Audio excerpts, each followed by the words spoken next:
ক্লাসে এক নতুন ছাত্র আসে। তার জামা পুরনো, খাতাও ছেঁড়া। সবাই তাকে দেখে হাসছিল। ছেলেটা চুপচাপ এক কোণে বসেছিল, কারণ তার কাছে নতুন খাতা কেনার টাকা ছিল না। ইনশিরা এটা দেখে নিজের ব্যাগ খুলল।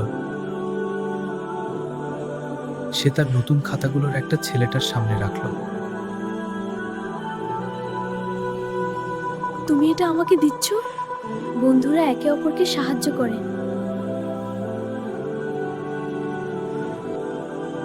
তোমার নতুন খাতাটা কোথায়? আম্মু, আসলে